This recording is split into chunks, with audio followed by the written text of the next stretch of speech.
Hi hello नमस्कार, मी अंकिता स्वागत करते अजून एका माझ्या नवीन रेसिपीमध्ये। तर आज आपण बघणार आहोत कुरकुरीत असा मच्छी फ्राय कसा बनवायचा। चला तर मग रेसिपीला सुरुवात करूयात। इथे मी ताजे मासे स्वच्छ असे धुवून घेतलेले आहेत। तर मच्छी फ्राय करण्यासाठी असेच पीस करून घ्यायचे।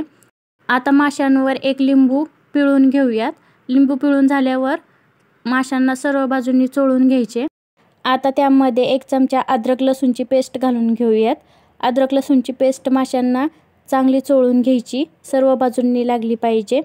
अद्रक लसूण पेस्ट चोळून झाल्यावर त्यामध्ये हळद, आपला घरगुती साठवणीचा मसाला, लाल मिरची पावडर, चवीनुसार मीठ व मच्छी फ्राय मसाला घालून घेऊयात। तुम्ही कोणत्याही कंपनीचा मच्छी फ्राय मसाला वापरू शकता। आता सर्व मसाले चांगले मिक्स करून माशांना चोळून घेऊयात। तुम्ही बघू शकता माशांना छान असे मसाले चोळलेले आहेत। आता ते थोड्या वेळासाठी मुरत ठेवूयात। आता काही वेळानंतर आपण मासे फ्राय करायला घेऊयात। तर फ्राय करण्यासाठी इथे मी बारीक रवा घेतलेला आहे, त्यात चवीनुसार मीठ टाकलेलं आहे। आता त्यामध्ये लाल मिरची पावडर टाकलेली आहे, चांगली मिक्स करून घेऊयात। आता रव्यामध्ये मासे छान असे चोळून घेऊया, जेणेकरून मासे रव्यामध्ये छान असे कोट होतील।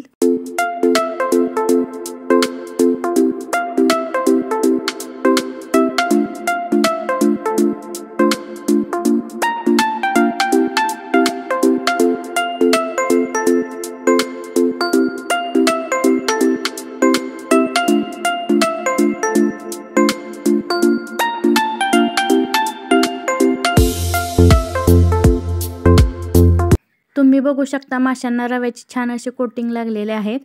आता मासे फ्राय करून घेऊयात। इथे मी गॅसवर तवा तापत ठेवला आहे, तो छान असा गरम करून घेतला।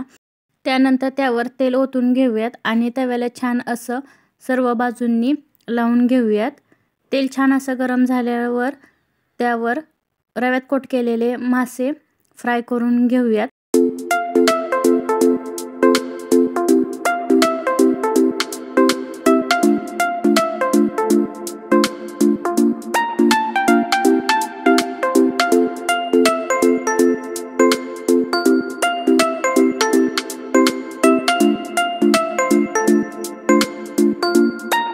आता गॅस 5 मिनिटं हाय फ्लेमवर ठेवायचा।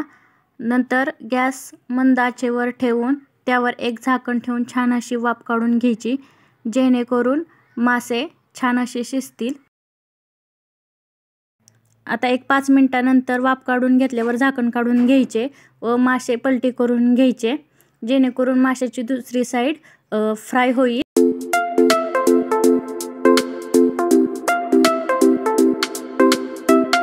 सर्व मासे पलटी केल्यावर त्यावर 1 चमचा तेल सोडायचे व पुन्हा एकदा झाकण ठेवून 5 मिनिटं वाफ काढून घ्यायची। तुम्ही बघू शकता मासे छान असे फ्राय झालेले आहेत आणि रव्याच्या कोटिंगमुळे मासे छान असे कुरकुरीत होतात।